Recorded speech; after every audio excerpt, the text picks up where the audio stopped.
আসসালামু আলাইকুম রহমতুল্লাহ। আশা করছি সবাই ভালো আছো।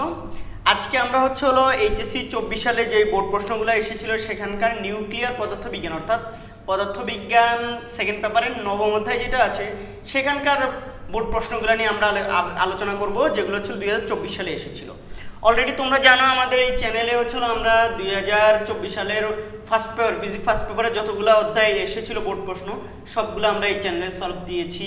তারপরে সেকেন্ড পেপারে তাপগতিবিদ্যা, স্থিরতড়িৎ, চলতড়িৎ বা এই ভৌত আলোক বিজ্ঞান, আধুনিক পদার্থবিজ্ঞানের সূচনা, এগুলো কিন্তু সব দেওয়া হয়ে গেছে। আজকে আমাদের আলোচনার বিষয় নিউক্লিয়ার পদার্থবিজ্ঞান, যেটা পরমাণু মডেল এবং নিউক্লিয়ার পদার্থবিজ্ঞান, এই চ্যাপ্টারটা। হ্যাঁ, আমি তোমাদেরকে এটা পড়াবো। তার আগে আমি একটু কথা বলতে চাই, এটা আমাদের চট্টগ্রামের আমাদের অফলাইন ব্যাচের ঠিকানা। তোমরা কেউ যদি পড়তে আসতে চাও বা তোমাদের জুনিয়র কেউ যদি আসতে চায় তাহলে এই ঠিকানায় যোগাযোগ করে আসতে বলবে। আর একটা ব্যাপার আমি মনে রাখবে এই ভিডিওগুলো সলভিং ভিডিও। এখানে তোমাকে অনেক বেশি কনসেপ্ট বোঝানো হচ্ছে না, ঠিক আছে? তো তোমাকে এখানে সলভ শেখানো হচ্ছে। তো এখানে হয়তো তোমার পুরো কনসেপ্ট ক্লিয়ার হবে না। তোমরা যদি পুরো ব্যাপারগুলো বিস্তারিত জানতে চাও তাহলে আমাদের এখানে প্রত্যেকটা টপিকের উপর টোটাল 4টা আমরা এই যে আমাদের কোথায় যেন পরমাণু মডেল, এই নিউক্লিয়ার পদার্থবিজ্ঞান, এখানে এই যে 4টা ভিডিওর মাধ্যমে 1টা 2টা 3টা 3টা ভিডিওর মাধ্যমে পুরো চ্যাপ্টারটা কভার করা হয়েছে। তোমরা এখানে দেখলে এই 3টা ভিডিও দেখা, আমার আজকের ভিডিও মানে পুরো দেখলে ভালো, কিন্তু এটা দেখার আগে এই 3টা যদি ভিডিও তুমি ভালো করে দেখে নাও তাহলে তোমার বিগত বছরগুলোতে যে বোর্ড প্রশ্নগুলো আছে সেগুলোর সমাধানও এখান থেকে হয়ে যাবে, 24 সালের গুলোও হয়ে যাবে, ঠিক আছে? তোমরা একদম পুরোপুরি দেখবা, তখন সলভ করতে পারছো। আর এখানে ওই যে একটা কথা বললাম, তোমরা যদি আমাদের এই বোর্ড প্রশ্নগুলো দেখতে চাও বিভিন্ন অধ্যায়ের, এই যে চ্যানেলে ঢোকার পর এই যে প্লেলিস্টে ঢুকবা, প্লেলিস্টে ঢোকার পর এই যে বোর্ড প্রশ্ন সমাধান একটা প্লেলিস্ট আছে, এখানে নিচের দিকে গেলে তুমি একদম 22, 23, 24 সালের বোর্ড প্রশ্নগুলো সবগুলো এখানে পাবে। একদম লাস্টের দিকে গেলে এই যে এখানে লাস্টের দিকে গেলে এই যে 24 গুলো আছে এখানে দেখো, এই যে নিচের দিকে এই যে 24, এগুলো 24-এর। তো এখানে আমরা চলে যাই মূল পড়াশোনায়। আমাদের প্রথম প্রশ্ন যেটা, সেখানে অনেকগুলো প্রশ্ন, একটু ভিডিওটা বড় হইতে পারে। দেখো এই প্রশ্নের সময় ঢাকা বোর্ডে একটি তেজস্ক্রিয় মৌলের অর্ধায়ু এতদিন গবেষক পরীক্ষাগারে পর্যবেক্ষণের মতামত দিল যে 18.75 দিন পর মৌলটির এত % ক্ষয় হবে। মৌলটির ক্ষয় ধ্রুবক নির্ণয় করো। অর্ধায়ু দেওয়া আছে, মানে টি হাফ। অর্ধায়ু মানে কি বলতো তোমরা? টি হাফ। এই যে টি হাফটা দেওয়া আছে, এটা কত বলতো? 3.82 ডে বা দিন। তাইলে আমাদের ক্ষয় ধ্রুবক আমরা জানি lambda, lambda equal to 0.693 divide by t half. তো এখান থেকে 0.693 divide by t half 3.82 day. তাইলে নিচে 0.693 একক নাই, ডে এর এককটা হবে এখানে পার ডে হয়ে যাবে। তাহলে ওইটাই হবে কি ল্যামডা বা ক্ষয় ধ্রুবকের একক। 0.693 ভাগ 3.82। আমি দেখতে পাচ্ছি এটা 0.1814 পার ডে। এই যে আমাদের ক্ষয় ধ্রুবক শেষ। গ নাম্বার, হ্যাঁ, খুবই সোজা। গ নাম্বার প্রশ্নগুলো খুব সোজা হয়। খ নাম্বারে একটু প্যারা তোমাকে দিতে পারে। দেখো, একটি তেজস্ক্রিয় মৌলের অর্ধায়ু এত বলছে উদ্দীপক অনুসারে পর্যবেক্ষকটি সঠিক ছিল কিনা। আচ্ছা, উনি বলছে এতদিন পর মৌলটির কত % ক্ষয় হয়ে যাবে বলতো? 96.67% ক্ষয় হয়ে যাবে। কেউ খুব সম্ভবত উপরের ফ্লোরে কেউ বাচ্চারা খেলাধুলা করতেছে, মার্বেল টার্বেল মারতেছে ফ্লোরে, সাউন্ড হচ্ছে। আমি ভিডিওগুলো এডিট করা পসিবল নয়, বা এডিট করা অনেক সময় সাপেক্ষ ব্যাপার, এভাবে দিয়ে দিব একটু ডিস্টারবেন্সের জন্য। এটা তোমরা একটু ক্ষমা সুন্দর দৃষ্টিতে দেখবা আর কি। দেখো এখানে টাইম টি কত? 18.75 এতদিন। আচ্ছা, আমরা শুরুতে ধরি, আমরা জানি টি সময় পর, আজ মানে আমরা জানি টি সময় পর অবশিষ্ট পরমাণু n equal to n naught e to the power minus lambda T, ঠিক আছে? এখানে পদার্থটার আমাদের কত % বাকি আছে সেটা আমরা বলতে পারতেছি না। এখানে অবশিষ্ট পরমাণুটা আমরা বের করব। n নটটা আমরা কত জানি না, সেটা রেখে দিলাম। ই মাইনাস ল্যামডাটা অলরেডি আমরা গতে বের করছি 0.181414 0.181414 ইন্টু টি 18.75। তাইলে আমাদের ই নিতে হয় শিফট দিয়ে, আমরা যদি হচ্ছে লন দেই তাহলে ই আসবে, সেটা হচ্ছে -0.181414 ইন্টু হচ্ছে 18.75। আমি দেখতে পাচ্ছি এটা আসছে হচ্ছে এই 0.03332 n0 এটা। তাইলে শুরুতে একদম শুরুতে যদি n0 পরিমাণ থাকে, ওই n অবশিষ্ট বর্তমানে হচ্ছে কত, এত n0। তাইলে বলো তো ক্ষয় হয়েছে কত, আমাদের এখানে কত পার্সেন্ট ক্ষয় হবে বলছে, এটা যাচাই করতে হবে। তাহলে বলো তো, সুতরাং ক্ষয় হচ্ছে কত, ক্ষয় হচ্ছে n0 মাইনাস 0.03332 n0। তাইলে বিয়োগ হচ্ছে 1 যদি করি, আমি এটা পাচ্ছি 0.9667 n0। তাইলে বলো তো শতকরা ক্ষয় কত হবে, শতকরা ক্ষয়, তো আমরা জানি শতকরা ক্ষয় উপরে হবে ক্ষয়টা, এই যেটা এই ক্ষয়টুকু হবে উপরে 0.9667 ডিভাইডেড বাই হচ্ছে তোমার এই যে আদি কত বলো তো, শুরুতে আমরা n0 ধরছি, শুরুতে আছে n0 ইন্টু কত 100%। তাহলে ক্ষয় ডিভাইড বাই আদি, তাহলে হচ্ছে n0 চলে যাবে, তাহলে এটা হচ্ছে এই আমি দেখতে পাচ্ছি 96.67%। তো ওরা প্রশ্ন করছে 96, এই যে দেখো 96.67% ক্ষয়প্রাপ্ত হয়। তাহলে 18.75 দিন পর মৌলটির এত পার্সেন্ট ক্ষয় হয়, কথাটা তো সত্য নাকি নয়? সত্য। তার মানে হচ্ছে পর্যবেক্ষণটি কি ছিল বলতো, সঠিক ছিল। এরপরের প্রবলেমে চলে আসি। একখণ্ড রেডিয়ামে এতটি অক্ষত পরমাণু ছিল, তার মানে এটা হচ্ছে n0। 1 বছর পর দেখা গেল 6 × 10⁻23টি পরমাণু ভেঙে গেছে, তার মানে এতগুলা ভেঙে গেছে, তার বাদ বাকিগুলো অবশিষ্ট আছে। রেডিয়ামের গড় আয়ু বের করো। এখান থেকে হচ্ছে দেখো 1 বছর সময় 1 ইয়ার, তাহলে টাইম হচ্ছে 1 ইয়ার, কত 1 ইয়ার। তাহলে আমাদের এখানে আমরা জানি n = 1 বছর পর অবশিষ্ট, 1 বছর পর অবশিষ্ট পরমাণু n = n0 e⁻λT। তাহলে দেখো n কত, 1 বছর পর অবশিষ্ট কত, দেখো একটু এই জায়গায়, এখানে এটা কিন্তু অবশিষ্ট না, এটা কিন্তু ক্ষয় হয়ে গেছে, তাহলে ভেঙে গেছে আর কি। তাহলে অবশিষ্ট কত, এটা থেকে বাদ দিতে হবে। অবশিষ্ট মানে এই nটা হচ্ছে 6.023 × 10⁻23, তাইলে বিয়োগ হচ্ছে 6 × 10⁻23। তাহলে আমি এটা দেখতে পাচ্ছি হচ্ছে 0.023 × 10⁻23, এইরকম কিছু একটা, ঠিক আছে। তো এইরকম এটা যদি হচ্ছে n হয়, তাহলে এবার দেখো n হচ্ছে কত, 0.023 × 10⁻23, আর n0 হচ্ছে কত, 6.023 × 10⁻23 e⁻λT, t মানে 1 ইয়ার। তাহলে এটা এই পাশে চলে আসলে আমি যদি দেখি 0.023 × 10⁻23 ভাগ হচ্ছে 6.023 × 10⁻23, এটাকে আমরা দেখতে পাচ্ছি e⁻ λ ইকুয়াল টু, যে ল্যামডা আর 1 গুণ করলে এটা হয়ে যাচ্ছে ল্যামডা ইকুয়াল টু হচ্ছে 3.8187 × 10⁻3। এইবার আমাদের ল্যামডা বের করতে হবে। ল্যামডা বের করার পর আমরা হচ্ছে গড় আয়ুটা বের করব, ঠিক আছে। এই ল্যামডা বের করতে হলে ই কে ভ্যানিশ করতে হবে, ই কে ভ্যানিশ করা মানে এনটিই নিতে হবে। এনটিই মানে হচ্ছে লন, তাহলে উভয় পাশে লন নিব, লন নিলে এখানকার ইটা চলে যাবে, শুধু মাইনাস ল্যামডা থেকে যাবে, আর এখানে থাকবে, এটা লন করলে কি আসবে বলো তো,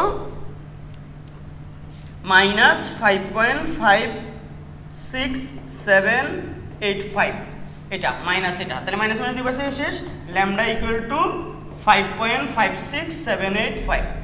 দেখো যেহেতু এটা ইয়ার, এই যে আমরা সময়টা ইয়ারে বসাইছি, তাহলে ল্যামডাটা বলবে হচ্ছে পার ইয়ারে আসবে, কিসে আসবে, পার ইয়ার। ল্যামডা যদি এত পার ইয়ার হয়, তো এবার আমরা জানি, এখানে একটা আমরা জানি হবে আবার যা, মানে আবার আমরা জানি গড় জীবন টাউ ইকুয়াল টু হচ্ছে 1/λ। তাহলে 1/λ কত, ল্যামডা এই যে, আর 1/5.56785 ইকুয়াল টু, দেখি এটা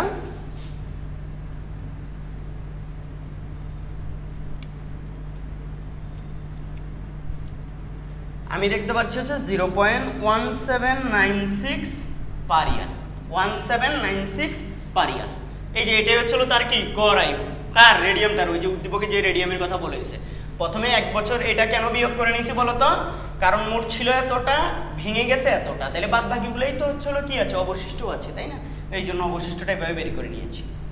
পরের প্রবলেমে যদি চলে যাই, দেখি পরবর্তী 1 বছরে ভেঙে যাওয়া পরমাণুর সংখ্যা পূর্ববর্তী 1 বছরে ভেঙে যাওয়া পরমাণুর সংখ্যার সমান হবে কিনা। প্রথমে 1 বছরে কয়টা ভাঙছে সেটা তো দেওয়াই আছে, তাহলে পরবর্তী এক বছরে কয়টা ভাঙে দেখবো। তাহলে প্রথমে 1 বছর, তারপরে মোট শুরুতে ছিল এতগুলা, তাহলে দেখো প্রথমে 1 বছর ভাঙছে, তারপর আরো 1 বছর ভাঙছে, টোটাল টাইম গেছে 2 বছর। এভাবে চিন্তা করি আমরা।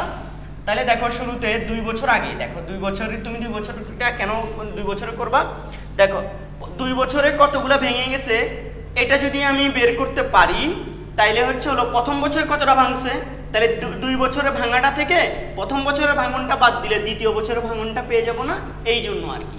দেখো প্রথমে আমাদেরকে বলছে হচ্ছে হলো এতগুলা ভেঙে গেছে, তাহলে 1 বছরে, তাহলে আমার দেখো শুরুতে ছিল হচ্ছে কত, n নটটা 6.023 × 10⁻23 এটা n নট। তাহলে আমাদেরকে এই nটা বের করব, অবশিষ্টটা, মানে 2 বছর পরে কতটুকু অবশিষ্ট থাকে, t হচ্ছে ধরো 2 বছর, 2 ইয়ার। তাহলে এখানে ল্যামডা গ হতে আমরা পাই, ল্যামডা বের করছি আমরা, এই যে এখানে 5.56785 5.56785 পার ইয়ার। তাহলে এগুলা যদি আমরা জেনে যাই, এখন তুমি তোমার কাজ কি বলো তো, তুমি এই যে এখান থেকে হচ্ছে n আমরা জানি 2 বছর পর অবশিষ্ট পরমাণু n = n naught e - λt। এই n নট কত, n নট হচ্ছে 6.02 × 10⁻23 আর হচ্ছে হলো বিয়োগ 023 আর কি, এটা ইনটু λt, ল্যামডা হচ্ছে কত 5.56785 × t, 2 বছর তো t দ্বারা। তাহলে এখানে দেখি 2 বছরে কয়টা অবশিষ্ট থাকে, মাইনাস 5.56785 × 2 ইন্টু 6.023 × 10⁻23। আমি দেখতে পাচ্ছি এখানে 8.783 × 10⁻18t, এত টি কি আছে, অবশিষ্ট আছে। এখন 2 বছরে এতটা অবশিষ্ট আছে, তাহলে 2 বছরে ক্ষয় কত বলো তো, 2 বছরে ক্ষয়, 2 বছরে ভেঙে যাওয়া, ভেঙে গেছে কত, 6.023 × 10⁻23 বিয়োগ হচ্ছিল 8.783 × 10⁻18। তাইলে এইটুকু হচ্ছিল বিয়োগ হচ্ছিল, আমি যদি 6.023 × 10⁻23 করি, আমি দেখতে পাচ্ছি এটা আসবে হচ্ছিল 6.0229 × 10⁻23t। এতটা হচ্ছিল কি হয়ে গেছে বলতো, ক্ষয় হয়ে গেছে, ভেঙে গেছে। এতগুলা যদি ভেঙে যায়, তাহলে 2 বছরে ভাঙছে এতগুলা, প্রথম বছরে ভাঙছে কত, এতটা, তাহলে বলতো সুতরাং দ্বিতীয় বছরে ভাঙছে কত বলতো, 6.0223 × 10⁻23 বিয়োগ 6 × 10⁻23 বিয়োগ হচ্ছে হলো 6 × 10⁻23। আমি দেখতে পাচ্ছি এটা আসছে হচ্ছে হলো 2.29 × 10⁻21t। তাইলে দেখো প্রথম বছরে ভাঙছে এতগুলা আর দ্বিতীয় বছরে ভাঙছে এতগুলা, তাহলে অবশ্যই দ্বিতীয় বছরে, পরবর্তী 1 বছরে কম ভাঙছে।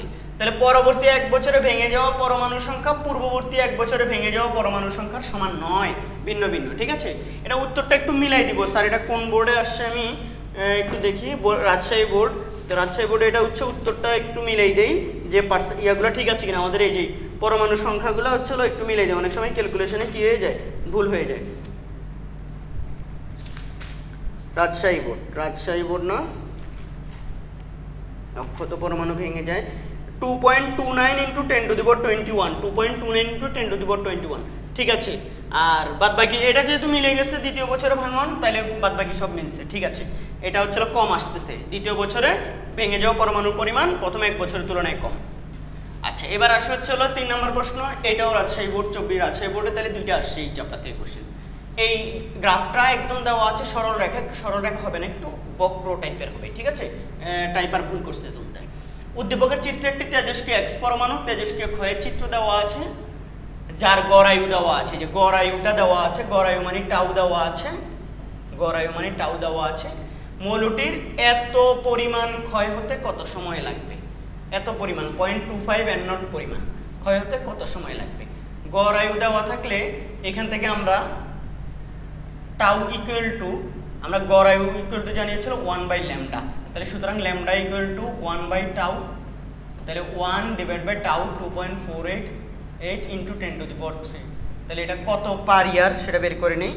1 ভাগ হচ্ছে হলো 2.488 ইন্টু 10⁻³ আমার এটা আসতেছে 4.01929 ইন্টু 10⁻⁴ পার ইয়ার। ল্যামডা এটা চলে আসলো। এবার এতটুকু ক্ষয় হইতে, তাহলে এইটুকু যদি ক্ষয় হয়ে যায় তাহলে অবশিষ্ট কত? আমাদের মূল কাজ কিন্তু অবশিষ্ট নিয়ে। অবশিষ্ট শুরুতে যদি n0 হয়, অবশিষ্ট হচ্ছে 0.25 n0, তাহলে অবশিষ্ট n ইকুয়াল টু হচ্ছে n0 মাইনাস 0.25 n0, তার মানে 0.75 n0 এটা অবশিষ্ট আছে বর্তমানে, ঠিক আছে? আমরা ক্ষয় নিয়ে কাজ করতে পারবো না, আমাদের সবসময় কাজ হচ্ছে অবশিষ্টটাকে নিয়ে। এবার আমরা জানি এই অবশিষ্ট ইকুয়াল টু n0 e⁻, মানে t সময় পর অবশিষ্ট পরমাণু, তো এই অবশিষ্ট পরমাণুটা কত? 0.75 n0, আর এখানে হচ্ছে e n0 e λt।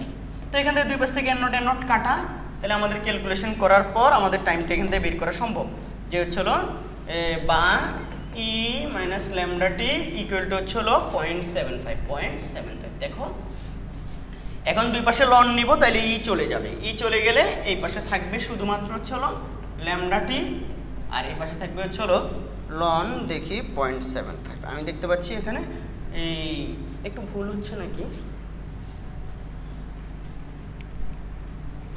Sorry, loan হচ্ছে 0.75, আমি দেখতে পাচ্ছি এটা মাইনাস 0.2877, তাহলে মাইনাস দুই পাশ থেকে চলে যাবে, সুতরাং t equal to 0.2877 divide by হচ্ছে ল্যামডা। তো ল্যামডার মান কত? এই যে ল্যামডার মান এখানে বের করে রাখছি 4.01929 ইন্টু 10⁻⁴, তাহলে আমরা এটাকে ভাগ করতে পারি 4.01929 ইন্টু 10⁻⁴। আমি দেখতে পাচ্ছি এটা আমার সময় আসছে হচ্ছিল 715.75 বছর, অনেক সময়, মানে 715 বছর পর হচ্ছে না কি হচ্ছিল, এটা কি হবে? এই 0.25% পরিমাণ ক্ষয় হবে, ঠিক আছে? তো একটু আমি এটা উত্তরটা মিলাই দিব, এটা কি উত্তর ঠিক আছে? 715.63, এখানে কত? আমাদের 75, ব্যাপার না, একদম হয়েছে উত্তর, খাপের খাপ মঞ্জুর বাবু। দেখো সেম প্রশ্ন বলছে মৌলটির সি বিন্দুতে ক্ষয়ে পৌঁছাতে যে সময় লাগে, সি বিন্দু মানে এখানে পৌঁছাতে যে সময় লাগে এখান থেকে, তা এ বিন্দুতে ক্ষয় হওয়ার সময়ের 3 গুণ কিনা, মানে এখানে আসতে যে সময় লাগে। তাহলে এখন দেখি এই এতে আসার মানে হলো তখন তার এটা হচ্ছে n অবশিষ্ট পরমাণু, তার মানে 0.25 n0 অবশিষ্ট আছে, তাহলে কত সময় এখান থেকে ক্ষয় হইতে হইতে এখানে আসে, আমি এটা একটু বের করে নিই। তাহলে প্রথম ক্ষেত্রে মানে এ বিন্দুতে আসার ক্ষেত্রে, আগে এ বিন্দুতে আসার ক্ষেত্রে অবশিষ্ট n equal two n0 e minus λt, ঠিক আছে? ল্যামডা তো অলরেডি আমরা বাইর করে রাখছি, যে এখানে 4.01929, 4.01, এই যে ল্যামডা ইকুয়াল টু 4.01929 ইন্টু 10⁻⁴ পার ইয়ার, এটা বের করে রাখছি তোমরা, ঠিক আছে? এবার আসা হচ্ছিল এখান থেকে এই যে n0টা দেখো 0.5 n0, nটা আর n0টা n0টি শুরুতে, ই ল্যামডা তো আমরা জানি এখান থেকে t, তাহলে t1 দিচ্ছি, কারণ এটা এ বিন্দুতে আসার সময়টাকে আমি এটা দুই পাশ থেকে n0 কাটা, তাহলে বা e λt ইকুয়াল টু 0.5। তাইলে আমরা যদি 0.5 করি, এটা আমি দেখতে পাচ্ছি মাইনাস λt ইকুয়াল টু হচ্ছে মাইনাস 0.6931, তাইলে সুতরাং টিটা এখান থেকে t1টা কত দেখি, এটা ডিভাইড বাই ল্যামডা, তাহলে 0.6931 ডিভাইড বাই হচ্ছিল ল্যামডা, ল্যামডা হচ্ছিল এই যে 4.01929 ইন্টু 10 ইনভার্স 4, 4.01929 ইন্টু 10 ইনভার্স 4। আমার কাছে এটা আসলো হচ্ছে হলো 1724.55 বছর ইয়ার আর কি। আচ্ছা তাহলে এই যে এখান থেকে এন নট থেকে ক্ষয় হয়ে এতে আসতে মানে এন নট যখন অবশিষ্ট 5.5 এন নট পর্যন্ত মানে 0.5 এন নট যত সময় অবশিষ্ট থাকে সেই সময়টা হচ্ছে এটা। এবার আমার সিতে আসার অর্থ হলো ওর অবশিষ্ট থাকবে এতদূর, তাহলে কত সময়ে এতটুকু অবশিষ্ট দেখি। এই যে আমি দেখি মৌলটির সি বিন্দুতে ক্ষয় হয়ে পৌঁছাতে যে সময় লাগে তাই এ বিন্দুতে ক্ষয় হওয়ার সময়ের 3 গুণ কিনা। এবার দেখি হচ্ছিল সি বিন্দুতে, সি বিন্দুর ক্ষেত্রে ঠিক সেম ভাবে টাইমটা বের করতে হবে। সি বিন্দুতে অবশিষ্ট হচ্ছে এটা, তাহলে n equal to n naught E minus lambda t2।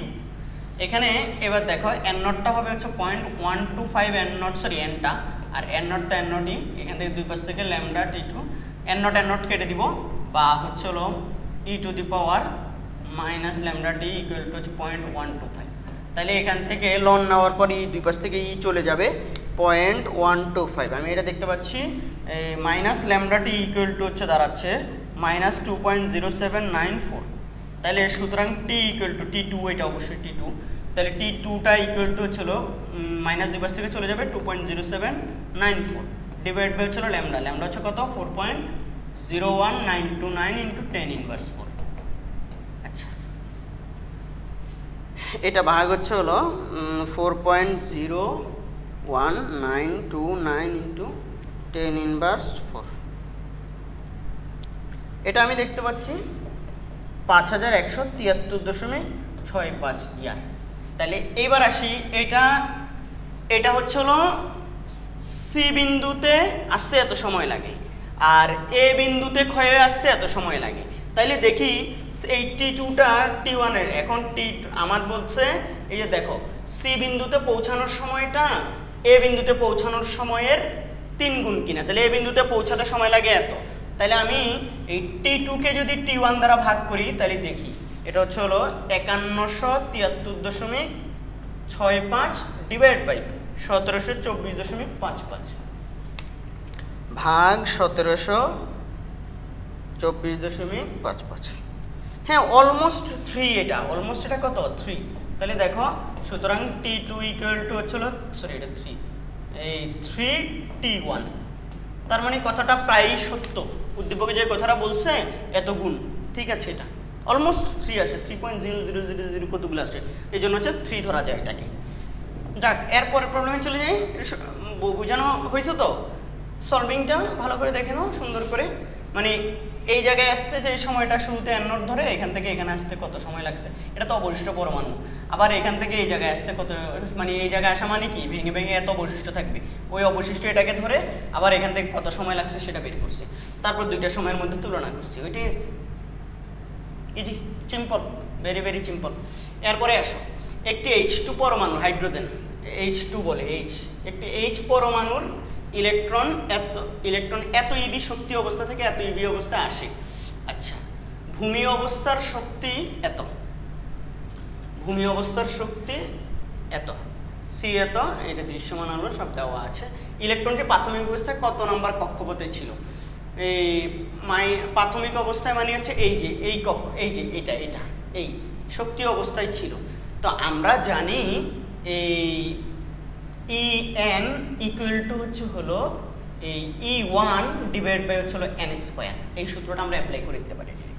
তো E1টা দেওয়া আছে, এটা কেন অ্যাপ্লাই করতে দিলে শর্টকাট, তা কিন্তু তারপর অ্যাপ্লাই করার কারণ হলো কারণ আমাদের এখানে প্রথম কক্ষপথের এই যে শক্তিটা দেওয়া আছে, দেখো ভূমি অবস্থার শক্তি যেটা এটা E1 দেওয়া আছে। তাহলে আমি n এর মান এই n স্কয়ার ইকুয়াল টু দেখো E1 বাই কি En, এখানে E1টা হচ্ছে হলো -13.6 আর En টা হচ্ছে হলো যেটাতে শুরুতে ছিল 3.4, মাইনাসে মাইনাসে চলে যাবে, এটা খুব সম্ভবত এই 4, এটা 4 বা n স্কয়ার ইকুয়াল টু 4। তাহলে সুতরাং n ইকুয়াল টু খুব সম্ভবত 2।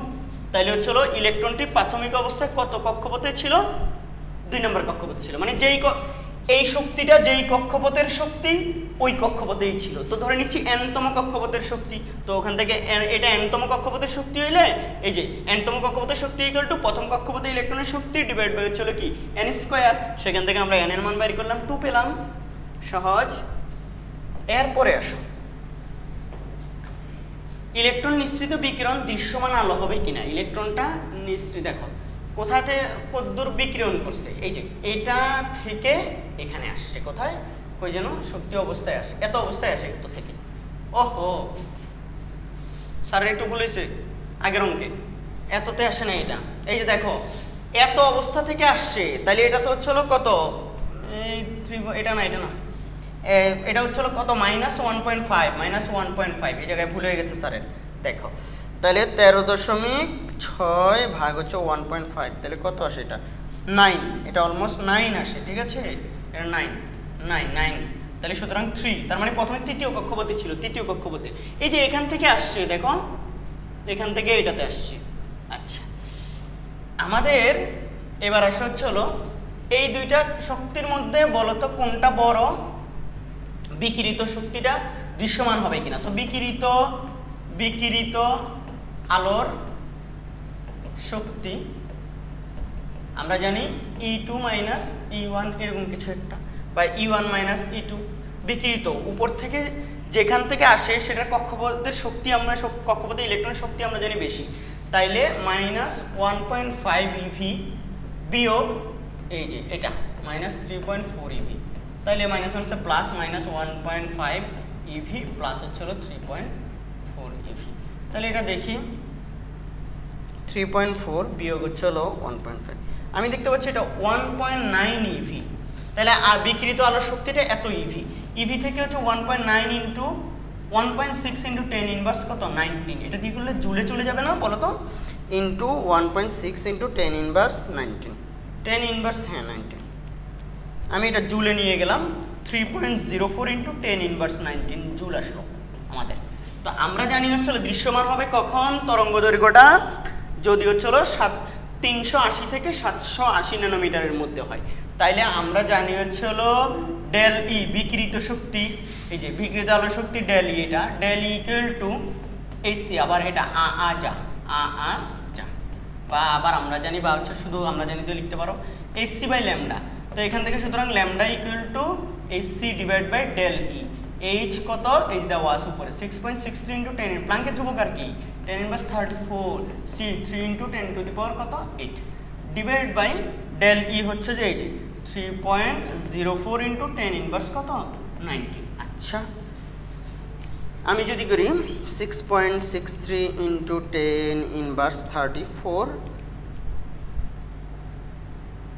Into 3 into 10 to the power 8 ভাগ হচ্ছে হলো 3.04 ইন্টু 10 ইনভার্স 19, এটা আমি দেখতে পাচ্ছি হলো আমার কাছে আসলো এটা 6.4 ইন্টু 10 ইনভার্স 7 মিটার, এটা এখান থেকে মিটারে আসবে, তো ন্যানোমিটারে নিলে 6.54 সরি পয়েন্টটা যদি আমি উঠে ফেলি, পয়েন্টগুলোকে উঠাতে চাই 654 ইন্টু তাহলে এটা 10 ইনভার্স 9 মিটার, তারপর এটা 654 ন্যানোমিটার 10 ইনভার্স 9 দ্বারা ভাগ করে, তাহলে হচ্ছে কত আসবে 654 ন্যানোমিটার।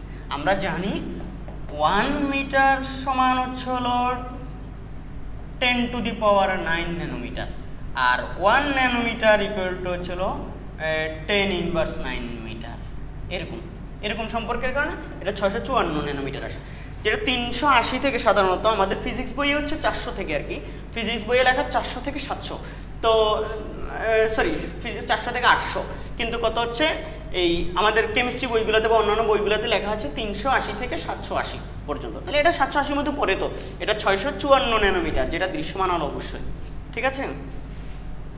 এরপরে আসা হচ্ছে হিলিয়ামের ভর ত্রুটি বের করতে বলছে, এটা 5 নাম্বার, হ্যাঁ এটা কি আমাদের ঘ নাম্বার প্রশ্ন ছিল, হ্যাঁ এটা ঘ নাম্বার প্রশ্ন ছিল, এটা গ নাম্বার, এইটা হচ্ছে 5 নম্বরের সামিয়া স্নেহা প্রত্যেকে আলাদা আলাদা পাবে। এত mega electron volt 25 mega electron volt শক্তি প্রয়োগ করে হিলিয়াম নিউক্লিয়াস ভেঙে প্রোটন এবং নিউট্রন পরিণত করার চেষ্টা করলো। প্রোটনের ভর এমপি দেওয়া আছে এত, নিউট্রনের ভর দেওয়া আছে এত, হিলিয়াম নিউক্লিয়াসের ভর দেওয়া আছে এত। হিলিয়ামের ভর ত্রুটি কত? ভর ত্রুটি আমরা জানি del m equal to z MP.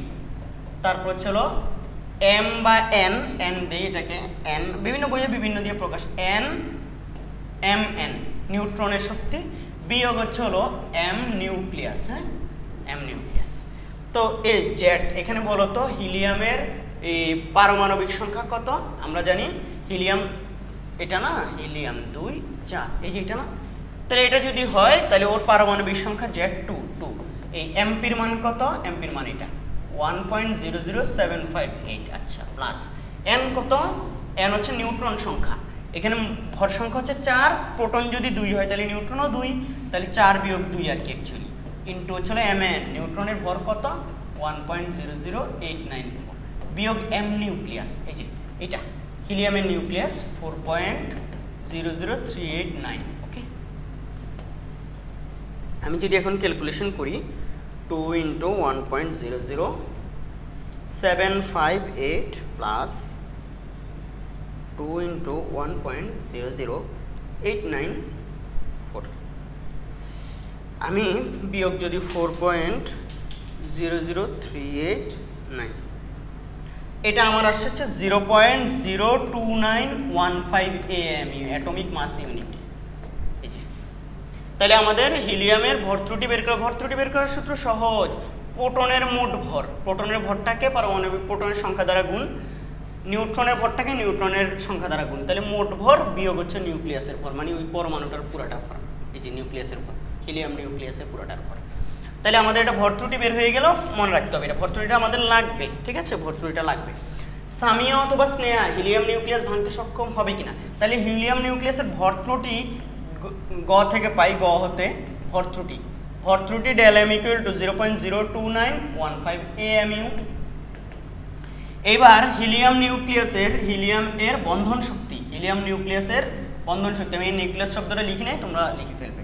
বন্ধন শক্তি binding energy B equal to হচ্ছে হলো, আমরা জানি এই del M C square into 931.5 MEV, direct MEV তে নিয়ে যাবো, ডিভাইড বাই হচ্ছে সি স্কোয়ার, এটা সূত্র। তাহলে এখান থেকে সি স্কোয়ার কেটে দিব, তাহলে ডেল এম ইন্টু হচ্ছে হলো কি 931.5, ডিরেক্ট এখান থেকে MEV চলে আসবে। ডেল এম কত? ডেল এম হচ্ছে এই যেটা 0.02915 ইন্টু 931.5, তাহলে দেখি তো এটা হচ্ছে হলো 27.15 MEV। তার মানে ওই নিউক্লিয়াসটাকে ভাঙতে, হিলিয়ামের নিউক্লিয়াসের বন্ধন শক্তি হচ্ছে এত MEV, মেগা ইলেকট্রন ভোল্ট, যার অর্থ হলো ওই নিউক্লিয়াসটাকে ভাঙতে হলে এইটার সমান শক্তি বা তার চেয়ে বেশি শক্তি দিতে হবে। তো প্রত্যেকে সামিয়া দিছে 22 MEV আর এটা দিছে হচ্ছে 25, একজনও ভাঙতে পারবে না। দেখো, দুইজনের পক্ষে একজনের পক্ষে ভাঙা সম্ভব নয়। সামিয়া অথবা স্নেহা হিলিয়াম নিউক্লিয়াস ভাঙতে সক্ষম হবে কি? একজনও ভাঙতে সক্ষম হবে না, কারণ ওরা প্রয়োজনীয় শক্তির চেয়ে কম দিছে। তারপর আমি একটা উত্তরটা মিলিয়ে দিব, দুইজনের না দুইজনের মধ্যে তো একজন তো ভাঙার কথা, মানে কুমিল্লা বোর্ড 24 দেখি এটা, এই দুইজনের মধ্যে সামিয়া অথবা স্নেহা নিউক্লিয়াস ভাঙতে পারবে না, ঠিক আছে, কেউই পারবে না।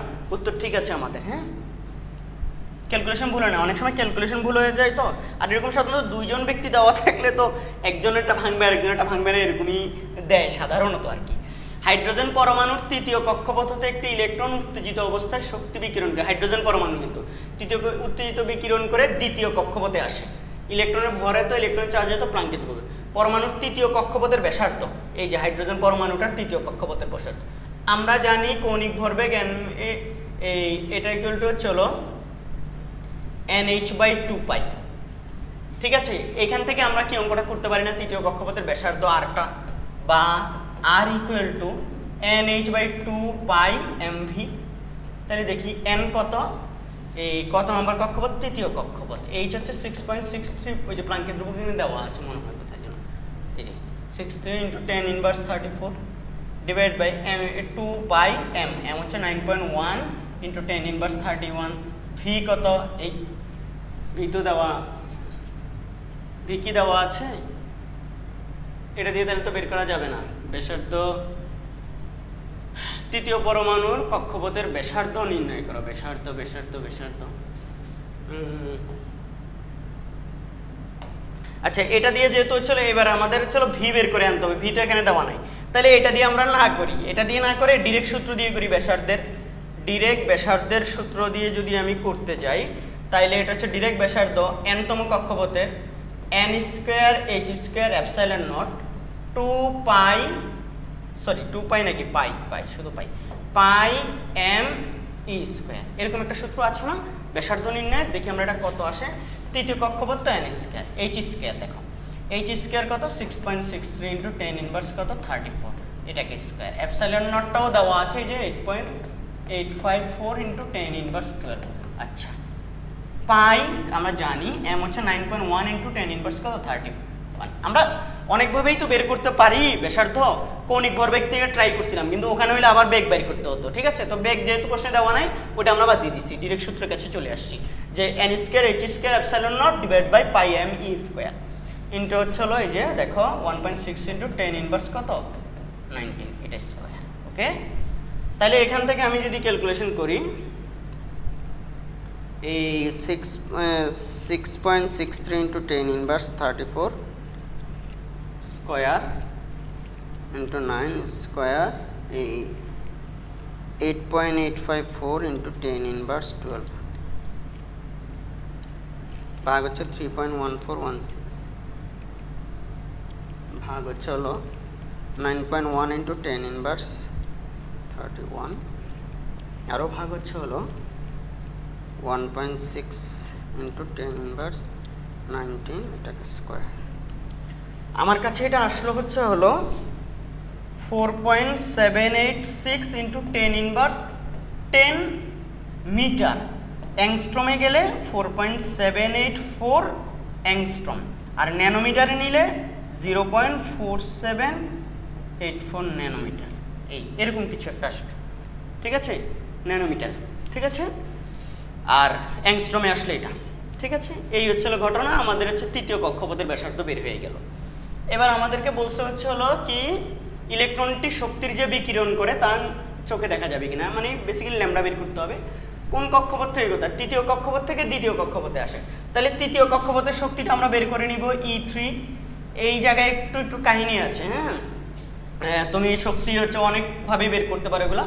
কেউ রিডবার্গ সমীকরণ ব্যবহার করে ডিরেক্ট ল্যামডা বের করলেও তো হবে, ঠিক আছে, রিডবার্গ সমীকরণ দিয়েও করতে পারো। তবে এটা হচ্ছে ম্যাক্সিমাম বই আমাদের করছে কি ইগুলা বের করছে, তৃতীয় কক্ষপথের শক্তি, দ্বিতীয় কক্ষপথের শক্তি, তারপর শক্তির পার্থক্য বের করে পার্থক্য equal to hc by lambda ওখান থেকে বের করছে, ঠিক আছে। আমরা এই জন্য এটা করতেছি m e⁴, ঠিক আছে, তারপর 8 n square h square epsilon not square, এই যেটা আমাদের মূল সূত্র, ঠিক আছে। এখান থেকে আমরা E3 এর মানটা হচ্ছে মাইনাস, দেখো m 9.1 into 10 inverse 31, E 1.6 into 10 inverse কত 19, এটা e⁴ ডিভাইড বাই হচ্ছে 8 n স্কোয়ার কত 3 নাম্বার কক্ষপথ 3 স্কোয়ার 6.63 ইন্টু 10 ইনভার্স কত 10 ইনভার্স 34।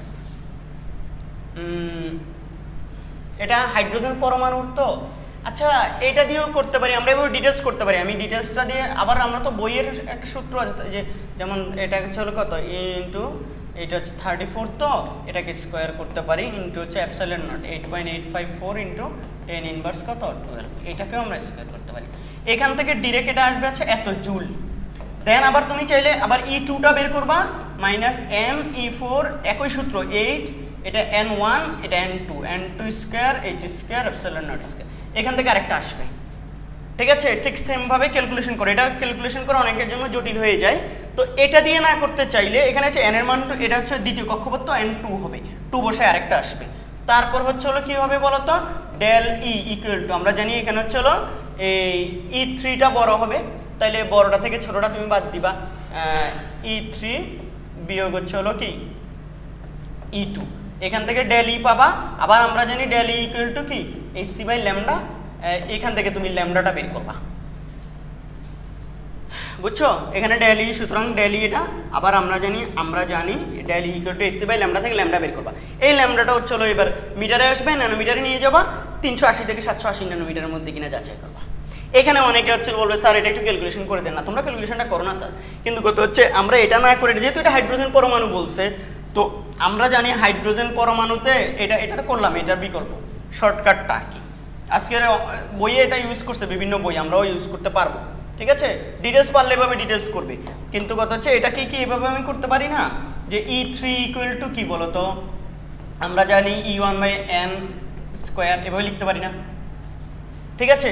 তাহলে E1টা কত, আমরা -13.6 EV জানি, ডিভাইড বাই হচ্ছে NO স্কোয়ার 3 স্কোয়ার, তাহলে এখান থেকে চলে আসবে হচ্ছে হলো কি, এটা -1.5 EV আসবে খুব সম্ভবত, ঠিক আছে।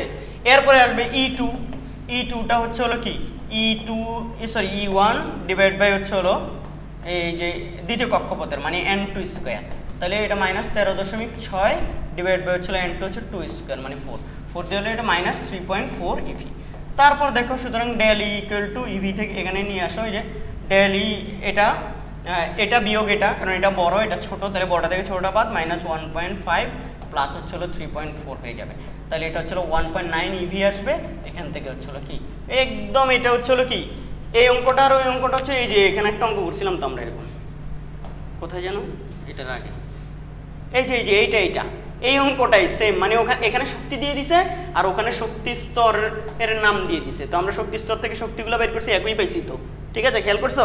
তাহলে এখান থেকে ওই একই আসবে, 654 ন্যানোমিটার আসবে, তাহলে এটাকে ইভি আসবে, তো ইভি থেকে জুলে নিয়ে যাবা, তারপর ডেল ই ইকুয়াল টু কি hc/ল্যামডা, এখান থেকে তুমি আবার ল্যামডাটা বের করবা, কত আসবে জানো, 654 ন্যানোমিটার আসবে। তাহলে অবশ্যই এটা দৃশ্যমান, খালি চোখে দেখা যাবে, আমরা দৃশ্যমান আলোগুলোই তো দেখতে পাই।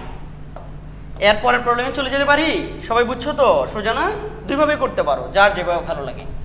এরপরের প্রবলেমে চলে আসি, রেডিয়ামের অর্ধায়ু হচ্ছে হলো 1620 বছর মানে T1/2, এর প্রারম্ভিক এত পরিমাণ ছিল আর কি, এত কেজি, এত পরিমাণ কেজি না, কেজিটা এখানে, হ্যাঁ।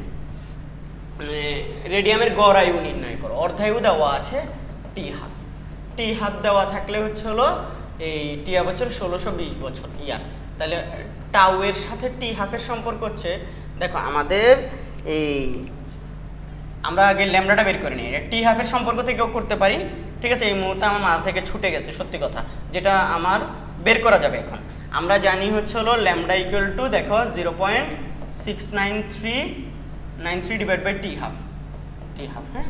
তাহলে T1/2 যদি হয় তাহলে T1/2 ইকুয়াল টু কত, 0.693, সরি এটা এবার আসো, আমরা জানি আবার হচ্ছে হলো অর্ধায়ু হচ্ছে গড় আয়ুটা হচ্ছে হলো এটার বিপরীত 1/, এটার বিপরীত হওয়া মানে হচ্ছে হলো, এটা আমি বুঝে গেছি, সূত্রটা হচ্ছে ডিরেক্ট হচ্ছে হলো এটা T1/2 হবে, এই যে ভুলে মাথা থেকে ছুটে গেছিল, T1/2 ডিভাইড বাই 0.693, এটা এই আমি নিজে সূত্র এই মুহূর্তে বের করে নিলাম। দেখো এখন T1/2 কত, 1620 ডিভাইড বাই হচ্ছে 0.693, তাহলে দেখি গড় আয়ুটা কত আসে, 1620 ভাগ হচ্ছে হলো 0.693, আমি দেখতে পাচ্ছি এটা হচ্ছে 2337.66 ইয়ার। তাহলে আমাদের হচ্ছে হলো এই যে রেডিয়ামটা যেটার কথা বলা হচ্ছে এখানে, এটা গড় আয়ুটা এটা। এখানে দেখো ঘতে বলছে উদ্দীপকের রেডিয়ামের প্রথম 2 মিলিগ্রাম ক্ষয় হতে যেই সময় লাগে পরবর্তী 2 মিলিগ্রাম ক্ষয় হতে সেম সময় লাগবে কিনা। আচ্ছা, তাহলে প্রথম 2 মিলিগ্রাম ক্ষয় হইতে 2 মিলিগ্রাম ক্ষয় হওয়ার পর অবশিষ্ট বাকিটা থাকে অবশিষ্ট, তাহলে ক্ষয় কত, 2 মিলিগ্রাম।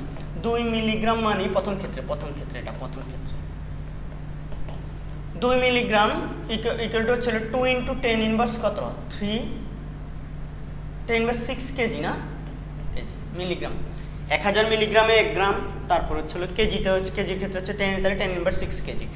আচ্ছা, এইটুকু ক্ষয়, তাহলে অবশিষ্ট কত বলো তো, অবশিষ্ট স্যাররা অবশিষ্ট থাকে প্রথম ক্ষেত্রে শুরুতে যে 1 × 10⁻3 বিয়োগ হচ্ছে কত, 2 × 10⁻6, তাইলে ক্ষয় হয়ে যাচ্ছে কত বলো তো, 1 × 10⁻3 বিয়োগ হচ্ছে হলো 2 × 10⁻6।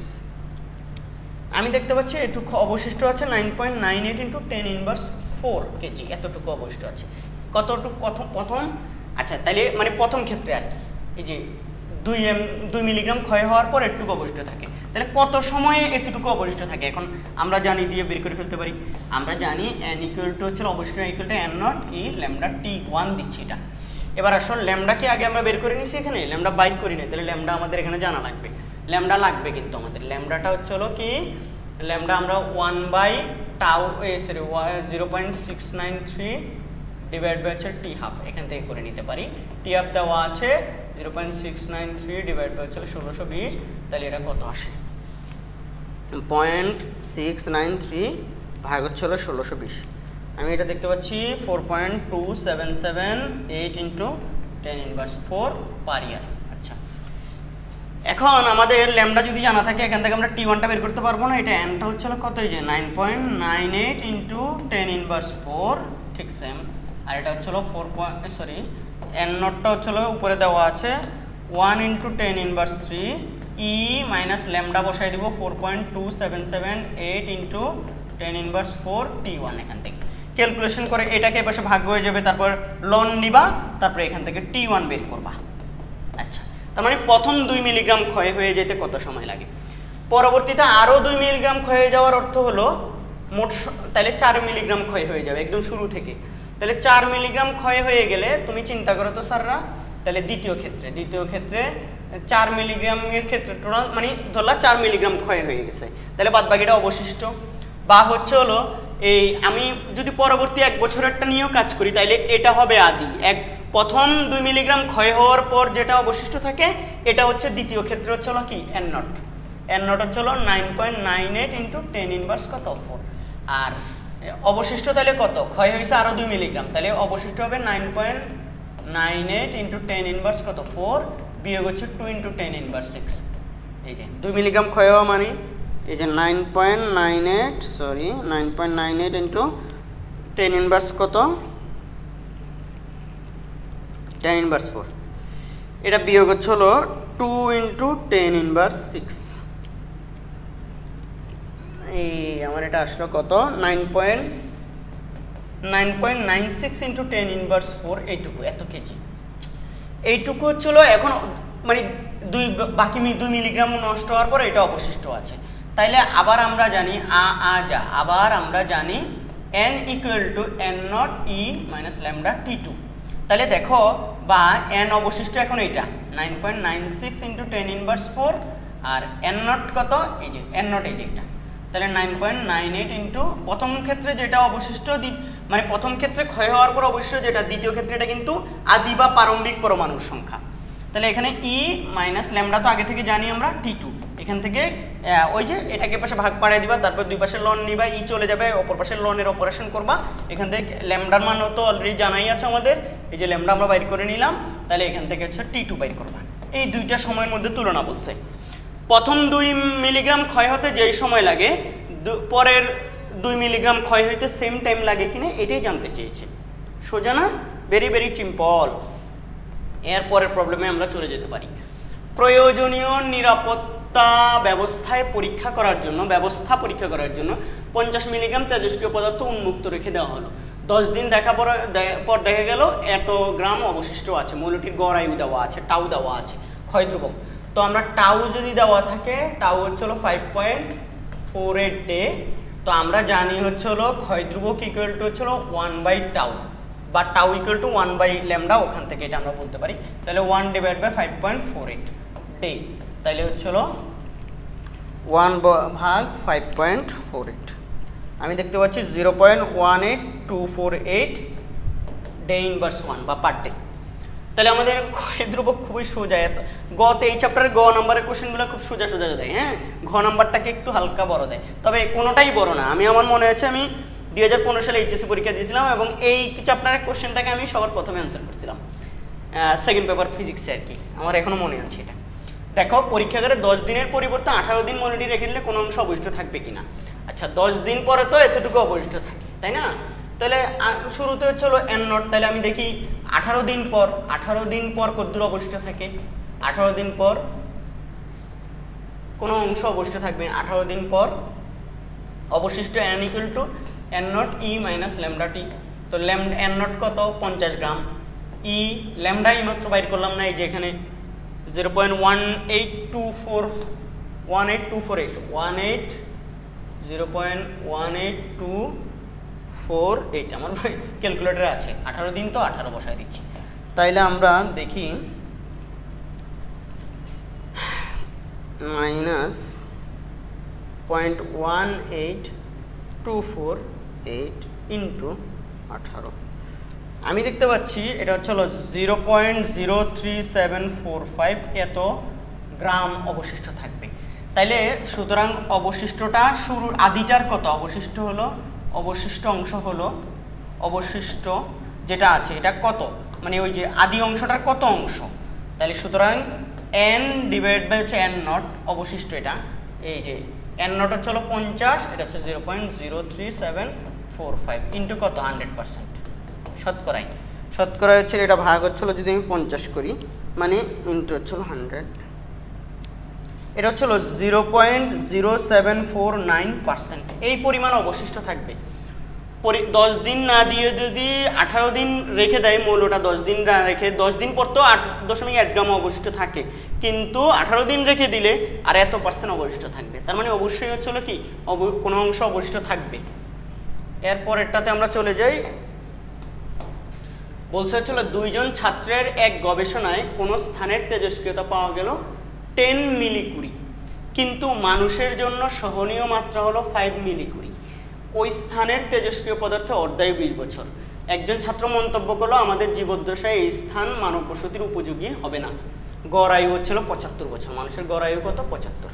আচ্ছা, এখন তোমরা যদি একটু চিন্তা করো ওই স্থানের তেজস্ক্রিয় পদার্থের অক্ষত পরমাণু কত, মানে শুরুতে আর কি, তাহলে তেজস্ক্রিয়তা পাওয়া গেছে 10 মিলিকুরি। 10 তেজস্ক্রিয়তা মানে dN/dt এটা পাওয়া গেছে 10 মিলিকুরি। মিলিকুরি থেকে 10 × 10⁻³ দিয়ে 20-তে নিয়ে গেলাম, ধরো 20 থেকে হচ্ছে হলো ডিকে পার সেকেন্ডে নিয়ে যাব, 10 × 10⁻³ × 3.7 × 10⁻10 ডিকে পার সেকেন্ড, এটাতে নিয়ে যাই। তাহলে এটা কত আসে দেখো তো, আমরা ডিকে পার সেকেন্ডে 10 × 10⁻³ 10 × 10⁻³ ইন্টু চলো 3.7 × 10⁻10। আমি এটা দেখতে পাচ্ছি হলো 3.7 × 10⁸ ডিকে পার সেকেন্ড। এই ডিকে পার সেকেন্ড জানলে আমরা জানি তেজস্ক্রিয়তার ক্ষয়সূত্র অনুযায়ী আমরা জানি তেজস্ক্রিয়তা ইকুয়াল টু λN। তো এখানে ল্যামডাটা তো আমরা বের করে ফেলতে পারি না, এই যে এখানে হচ্ছে কি যেন একটা অর্ধায়ু দিয়ে দিছে, অর্ধায়ু দিয়ে দিলে 20 বছর, তাইলে সুতরাং এখানে আগেই হচ্ছে তোমরা ল্যামডা আমরা জানি 0.693 ডিভাইড বাই টি হাফ মানে হচ্ছে কত 20 বছর, তাহলে এটাকে ল্যামডা বের করে নাও, 0.693 ভাগ হচ্ছিল 20, আমি এটা 0.03465 পার ইয়ার এটা করে নিলাম। তো এখানে বসাই দিলে এটা আমরা এখান থেকে n, সুতরাং nটা পাবো না, n অবশিষ্ট এই যে এটাই পাশে ভাগ হয়ে যাবে, তাহলে এটা 3.7 × 10⁸, এটা ডিভাইড বাই হচ্ছিল ল্যামডা হচ্ছিল 0.03465। তাহলে আমি দেখি এটা 3.7 × 10⁸ ভাগ হচ্ছিল আনসার। আমি দেখতে পাচ্ছি এটা 1.0678 × 10⁻10, এটা হচ্ছিল আমার অক্ষত পরমাণু। এখানে যে বলছে ওই স্থানে তেজস্ক্রিয় পদার্থের অক্ষত পরমাণু, সে আমরা জানি হচ্ছিল এই ভাঙনের হারটা হচ্ছে অক্ষত পরমাণুর সমানুপাতিক, আর সমানুপাতিক চিহ্নটা উঠে এই ল্যামডা বসছে সমানুপাতিক ধ্রুবকটা, ঠিক আছে। এই যে এটা উত্তরটা তারপর একবার মিলিয়ে দিব আমি যদি আমার ভুল হয়ে যায় কোথাও ক্যালকুলেশন করে। এটা হচ্ছে হলো গতে উত্তর আসবে হচ্ছিল 3.36 × 10⁻17, 3.36 × 10⁻17 আসতেছে। এই জায়গায় কোথাও ভুল হয়েছে, আমাদের ল্যামডা কি ভুল হয়েছে নাকি? ওই পথের অর্ধায়ু 20 বছর, তো অর্ধায়ু এখানে 20 বছর না, অর্ধায়ু 20 বছর হইলে 10 কত, এই অর্ধায়ু 20 বছর হইলে আমাদের এখানে একটু ভুল হয়েছে কোথাও, যেন উত্তর মিলে নাই।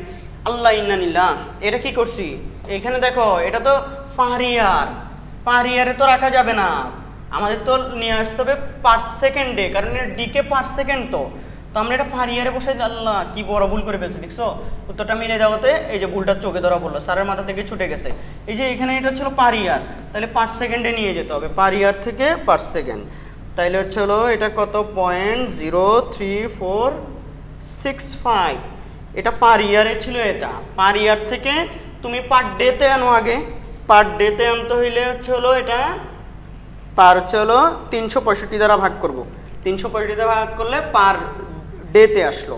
আচ্ছা, পার ইয়ারে যদি এটা হয় পার ডেতে পাইলাম, পার ডের পর আমি পার আওয়ারে আনতে পারি ভাগ 24 দিয়ে। আচ্ছা, আবার হচ্ছে হলো কি, যদি 86,400 দ্বারা ভাগ করি তাইলে হচ্ছে হলো সরি 86,000 পার ডেতে আসলো, হ্যাঁ ডেতে আসার পর 24 দিয়ে ভাগ করার 1 ঘন্টার পর 3600 দ্বারা গুণ করার পর দেখি আমি কত আসে, ভাগ করার পর কত আসে। এটা আসছে হচ্ছে হলো 1.0987 ইন্টু 10⁻9 পার সেকেন্ড। পার সেকেন্ডে এটা ঠিক আছে, পার সেকেন্ডে নিয়ে আসছি, পার ইয়ার থেকে পার সেকেন্ড। প্রথমে 365 দ্বারা ভাগ করে পার ডেতে আনছি, তারপর তুমি চাইলে 86,400 দ্বারা ভাগ করলে ডিরেক্ট পার সেকেন্ডে চলে আসবে। পার ডেতে আনার পর পার সেকেন্ডে নিতে হলে 86,400 দ্বারা, তো কারণ আমরা জানি একদিন সমান হচ্ছে 86,400 সেকেন্ড। তাহলে এখানে এটা কত বলো তো, দেখো 1.0987 ইন্টু 10⁻ কত 9, তাইলে এবার মনে হয় উত্তর মিলবে 3.7 ইন্টু 10⁻8 ভাগ হচ্ছে হলো আনসার। আমি দেখতে পাচ্ছি এটা 3.367 ইন্টু 10⁻17 উত্তর ঠিক আছে, অক্ষত পরমাণু সংখ্যা এটা। এবার মিলছে উত্তর, ঠিক আছে, ভুল হয়নি, ঠিক আছে। এরপরে আসো, ভিডিও রেকর্ড হচ্ছে কিনা একটু দেখে নিই স্যার, অনেক সময় হচ্ছিল ভিডিও রেকর্ড হয় না। দেখো বলছে ছাত্রের মন্তব্য সঠিক কিনা। ছাত্র কি মন্তব্য করছে? ছাত্র মন্তব্য করছে আমাদের জীবদ্দশায় এই স্থান মানব বসতির উপযোগী হবে না। তো আচ্ছা 75 বছরে হচ্ছে হলো যখন আমাদের সহনীয় মাত্রা, সর্বোচ্চ সহনীয় মাত্রা এত, তাহলে কত বছরে দেখবো আমরা এই সহনীয় মাত্রা আমরা পৌঁছাই যাই, কত বছরে এই সহনীয় মাত্রায় পৌঁছাই, এরপর তো আর করতে পারবো না। তাহলে হচ্ছে দেখি এটা মাইক্রো কুড়ি, এত মানুষের জন্য সহনীয় মাত্রা হচ্ছিল এত। তাহলে আমাদের এখানে দেখি হচ্ছে হলো বর্তমানে তেজস্ক্রিয়তা এত, সহনীয় মাত্রা হচ্ছে এত। তা আমরা আবার আরেকটা হচ্ছিল এই যে dN/dt, আবার এই ক্ষেত্রে এই দ্বিতীয় ক্ষেত্রে বা সহনীয় মাত্রার ক্ষেত্রে, সহনীয় মাত্রার ক্ষেত্রে dN/dt এটা হচ্ছে হলো কত 5 মাইক্রোকুরি। মাইক্রোকুরি 5 ইন্টু 10⁻ হচ্ছে 6 কুড়ি, তাহলে ইন্টু হচ্ছে হলো 3.7 ইন্টু 10⁻ কত 10 decay per second, decay per second. তাহলে এটা দেখি 5 ইন্টু 10⁻6 ইন্টু হচ্ছে হলো 3.7 ইন্টু 10⁻, এটা হচ্ছে হলো আমি দেখতে পাচ্ছি আমার কাছে এটা আসলো 1.85 ইন্টু 10⁵ ডিকে পার সেকেন্ড। আচ্ছা, এটা যদি এত ডিকে পার সেকেন্ড হয় তাহলে অবশিষ্ট আবার আমরা জানি দিয়ে dN/dt এখান থেকে অক্ষত পরমাণুটা বের করে নিই, তাহলে ল্যামডা n, তাহলে সুতরাং n ইকুয়াল টু হচ্ছে হলো dN/dt divide by lambda. Lambda already একবার আমরা বাইর করছি, তাহলে এটা হচ্ছে 1.85 ইন্টু হচ্ছে হলো 10⁵, আর ল্যামডা এই যে আগের অঙ্কের মধ্যে আমরা বাইর করছি কত 1.0978 ইন্টু 10⁻9, 1.0987 না 87 ইন্টু 10⁻9, তাইলেই তো এখান থেকে হচ্ছে অক্ষত পরমাণুটা পেয়ে যাব 1.85 ইন্টু 10⁵ ভাগ 1.0987 ইন্টু 10⁻9। আমি দেখতে পাচ্ছি এটা আমার আসছে 1.68 ইন্টু 10⁻14 এত। তার মানে হচ্ছে হলো এই দুইটার মধ্যে আগেরটা বড়, তাইলে এখন এই সহনীয় মাত্রায় চলে আসে। বর্তমানে অক্ষত এত, আগে অক্ষত ছিল কত একদম যেই শুরুতে, মানে সহনীয় মাত্রায় অক্ষত এত, আর শুরুতে অক্ষত হচ্ছে এই যেটা 3.367 ইন্টু এটা। তাইলে বর্তমানে দেখো, তাহলে এটাকে যদি আমি আদিটা ধরি, এটা অক্ষত মানে এটা আদি ধরে, বর্তমানে অক্ষত হচ্ছে এটা, এটাকে বর্তমান ধরে, তাহলে আমরা কত সময় লাগে দেখি। আমরা জানি অবশিষ্ট টি সময় পর কত সময়ে দেখবো এততে চলে আসে, এততে এর বেশ তো আর সহ্য করতে পারবে না, সহনীয় মাত্রায় অবশিষ্ট থাকে এটা। তাহলে দেখি এটা জীবদ্দশার মধ্যে হয় কিনা। n ইকুয়াল টু কি আসে n0, আমরা e মাইনাস ল্যামডা টি জানি, তাহলে এখানে অবশিষ্ট হচ্ছে হলো 1.68 ইন্টু 10⁻14, আর এটা হচ্ছে হলো n0টা হচ্ছে হলো এই যে এটা, মানে কোন স্থানে যেটা ছিল সেটাই হচ্ছে 3.367 into 10 to the power 17 e minus lambda, lambda কত আমরা একটু আগে আজকে বললাম, ল্যামডা এই যে এখানে বের করছিলাম 1.0987 ইন্টু এই যে টি, কত সময় এই টিটাই তো বের করতে হবে আমাদেরকে। তাহলে এটাকে এই পাশে আনলে ভাগ হয়ে যাবে, ভাগ হচ্ছে হলো 3.367 ইন্টু 10 to the power 17। এবার আসলে হচ্ছে হলো দুই পাশে যদি লন নেই, আমি এটা পাচ্ছি হলো ই 1.0987 ইন্টু টি ইকুয়াল টু হচ্ছে মাইনাস 7.6। তাইলে দুই পাশ থেকে সরি এ পাশ থেকে তো ইয়াটা চলে গেছে, লন নেওয়ার পর ই চলে গেছে, তাহলে এটা মাইনাস 1.0987 ইন্টু টি, তাহলে মাইনাস মাইনাস চলে যাবে, সুতরাং টি ইকুয়াল টু ভাগ হচ্ছে হলো মাইনাস 0.1097 ইন্টু, এটাই তো হচ্ছে হলো কি এখানে ভুল হয়েছে যে ইন্টু 10 ইনভার্স একটা 9 আছে না, ইন্টু 10 ইনভার্স 9 এরপরেই না টি, তাহলে এখানে একটা ইন্টু 10 ইনভার্স 9 তারপর টি, এটা 1.0987 ইন্টু 10 ইনভার্স 9 এটাতে করি। আমার এখানে এটা উত্তর আসছে হচ্ছে হলো অনেক বড় একটা হচ্ছে হলো উত্তর কেন যেন চলে আসছে, ডিকে পার সেকেন্ড, তো এখানে কি আমরা কোনো কিছু তাহলে সেকেন্ডে আসছে। আচ্ছা এই যে 6.917967 into 10 to the power 9 second. আমার লাগবে বছরে হিসাবটা 75 বছরের মধ্যে কিনা দেখতে হবে। এটাকে সেকেন্ড থেকে আমি যদি হচ্ছে একদিনে নেই, তাহলে ভাগ হচ্ছে হলো 86,400, তাহলে আমার দিনে গেল, দিনে থেকে আমার বছরে নিতে হইলে ভাগ 365, আমার 219 বছর, সুতরাং বা 219.36 এরকম কিছু একটা আসে, এত বছর 219.36 বছর। আচ্ছা এটা আমাদের উত্তরটা একটু আগে মিলেই নেই, 219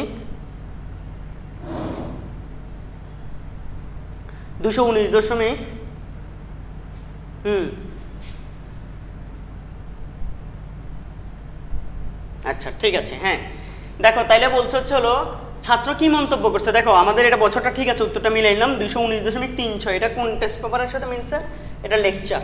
দেখো এত বছর লাগবে মানে সহনীয় মাত্রায় আসতে, সহনীয় মাত্রায় এখন যেটাতে আছে এটা সহনীয় মাত্রায় নাই, 10 মিলিকুরি অনেক বেশি, বর্তমান যেটা এটা সহনীয় মাত্রায় নাই, সহনীয় মাত্রা হচ্ছে 5 মাইক্রোকুরি, তাহলে সহনীয় মাত্রায় আসতে তোমার লাগবে হচ্ছে এত বছর।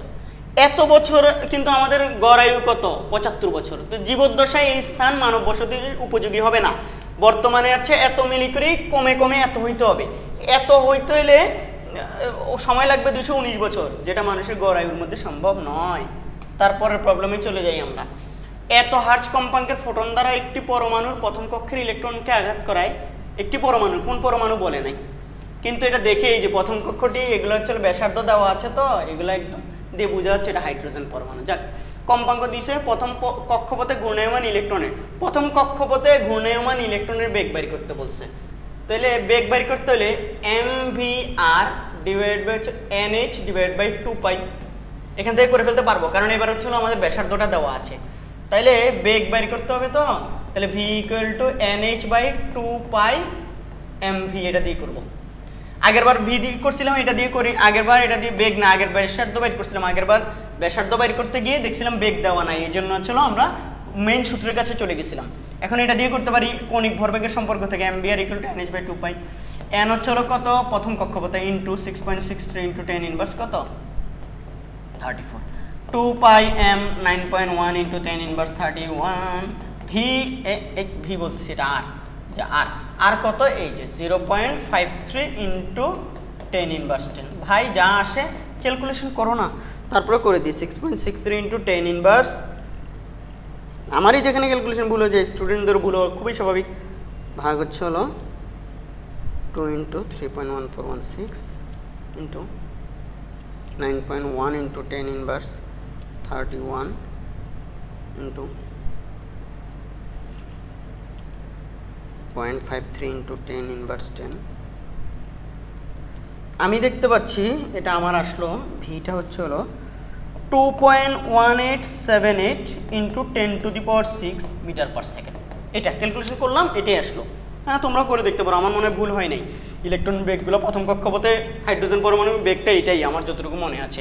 ইলেকট্রনকে আঘাত করার ফলে তার কক্ষপথের পরিবর্তন হবে কিনা। আচ্ছা, ইলেকট্রনকে এত শক্তি দিয়ে আঘাত করছো, তাইলে ও ছিল ইলেকট্রন প্রথম কক্ষপথে ইলেকট্রনকে আঘাত করে, প্রথম কক্ষপথে শক্তিটা এত, তাইলে দেখি আঘাত করার পর ইলেকট্রন শক্তিটা শোষণ করবে। তাইলে ইলেকট্রন এর শোষিত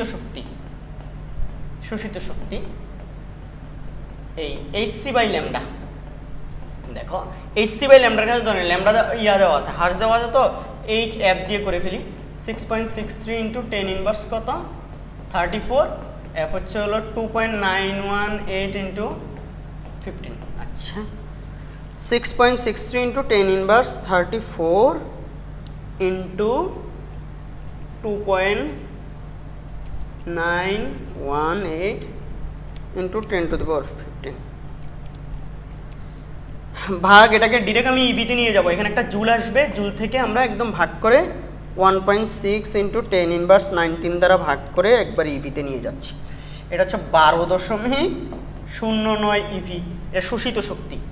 তাহলে এই পরিমাণ শক্তি সে শোষণ করছে, শোষণ করে কোথায় যাবে বলো তো?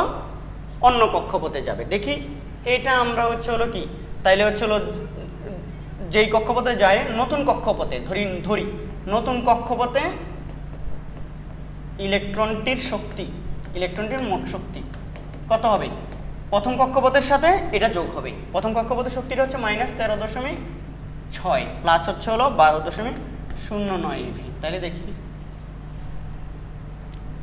13.6, আমি এটা দেখতে পাচ্ছি হলো -1.5 ইভি। ঠিক আছে, এবার মনে করি nতম কক্ষপথের শক্তি এটা।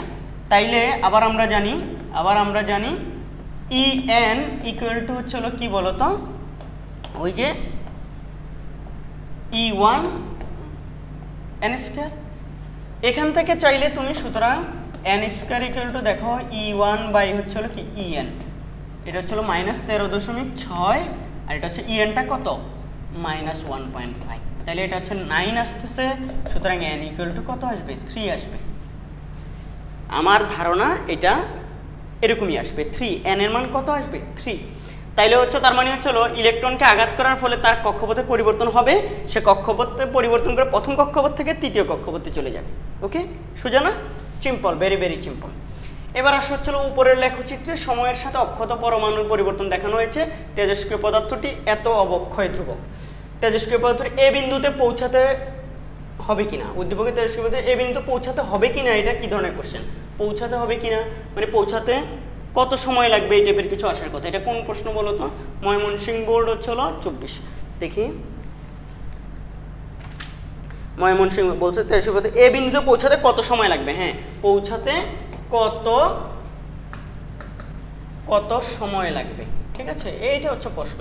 টাইপার যে তারে মারবো বললাম না, টাইপারটা খুব বাজে মানুষ, ও চলো মাঝে মাঝে ভুল করে, এগুলো আমাদেরও ভুল হয়ে যায়।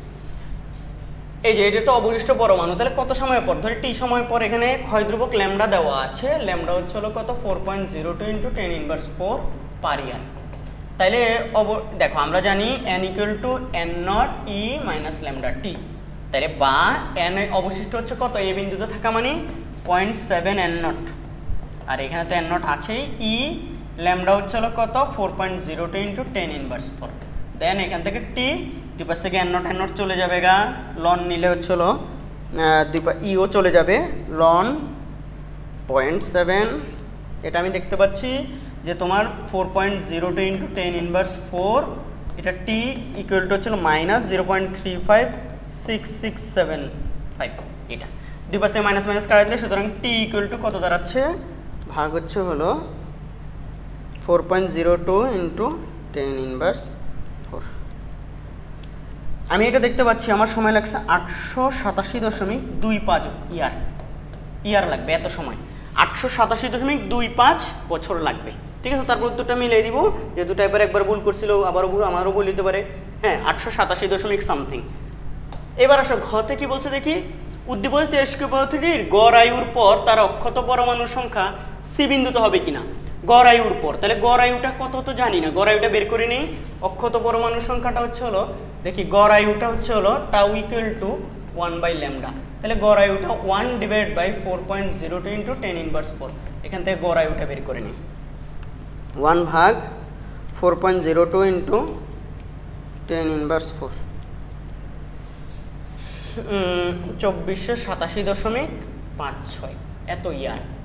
আচ্ছা গড় আয়ু, এই গড় আয়ুর পর আমার দেখতে হবে অক্ষত পরমাণু বিন্দু সি বিন্দুতে কিনা। সি বিন্দুতে মানে হচ্ছে হলো এত n নট কিনা। তাহলে অবশিষ্টটা দেখি তো, যে হচ্ছে হলো গড় আয়ু টি সময় পর, টি সময় মানে গড় আয়ুর পর অবশিষ্ট n equal to n naught E minus lambda T. n not থাকুক, n নট কিছু করবো না, মানে n নটটা দেখবো, চেক করবো, মাইনাস ল্যামডা, ল্যামডা হচ্ছে হলো 4.02 ইন্টু 10⁻⁴, টি হচ্ছে হলো কত 2487.56। দেখি ই মাইনাস 4.02 ইন্টু 10⁻⁴ ইন্টু 2487.56। আমি দেখতে পাচ্ছি এটা আসতেছে হচ্ছে হলো 0.367879 এরকম n নট। তাহলে দেখো 367কে 37 ধরা যায় না, 0.37 n নট এভাবে ধরা যায় তো, এই যে এইটুকু দেখো তো। তাইলে বলো তো এই যে মানে এই গড় আয়ুর পরে, গড় আয়ুর সময়, এই যে গড় আয়ুর পর অক্ষত পরমাণুর সংখ্যা সি বিন্দুতে হবে কিনা। দেখো গড় আয়ু মানে হচ্ছে এত বছর, এত বছর পর অক্ষত পরমাণু হচ্ছে এত n নট, যেটা হচ্ছে দেখো এই যে সি বিন্দুর n নটের সমান, মানে n এর সমান, n এর সমান, অক্ষত পরমাণুর সমান। তার মানে আসলেই হচ্ছে হলো কি সি বিন্দুতে হবে। ঠিক আছে, এই এরপরে আর কোনো প্রবলেম আছে নাকি? নাই। এটা হচ্ছে আমাদের ফেসবুক গ্রুপ, তোমরা এখানে গ্রুপে জয়েন হয়ে তোমাদের ফ্রেন্ডদেরকে ইনভাইট করতে পারো। দেখো আমি চেষ্টা করলাম হচ্ছে হলো তোমাদেরকে সবগুলা কনসেপ্ট বুঝিয়ে দিতে। তোমরা এই চ্যাপ্টার এগুলো পড়ার আগে অবশ্যই বেসিক কনসেপ্টগুলো ক্লিয়ার থাকতে হবে তোমাদের, তাইলে সলভিং ভালো বুঝবা। আর আমার কোথাও ক্যালকুলেশনে ভুল হইলে বা কনসেপ্টে ভুল হইলে সেটা তোমরা কমেন্ট সেকশনে জানিয়ে দিবে, তাইলে আমি অন্যদের জন্য সেটা কারেকশন করে দিব। আমারও ভুল হয়ে যেতে পারে, আমি মানুষ তো, ক্যালকুলেশন ভুল হইতে পারে এবং কনসেপ্টও ভুল হইতে পারে। আমরা তো আর চলো কি দুনিয়ার সব কিছু জানি না, ফিজিক্সের ব্যাপারে ভুল হয়ে যেতে পারে। ঠিক আছে, অন্য কোনো চ্যাপ্টার আর 24 সালে বোর্ড প্রশ্ন আর একটা চ্যাপ্টারই বাকি আছে, সেটা হচ্ছে সেমিকন্ডাক্টর এবং ইলেকট্রনিক্স। সেটা নিয়ে আমরা পরবর্তী ক্লাসে আলোচনা করবো ইনশাল্লাহ। আমার জন্য, আমার আব্বু আম্মুর জন্য, আমার ফ্যামিলি মেম্বারদের জন্য, সবার জন্য বেশি বেশি দোয়া করবা। আর তোমরা ভালো করে পড়তে থাকো, বিশেষত HSC 25 ব্যাচ সামনে পরীক্ষা দিবা, তোমাদের জন্য শুভকামনা। সবাই ভালো থেকো, আল্লাহ হাফেজ।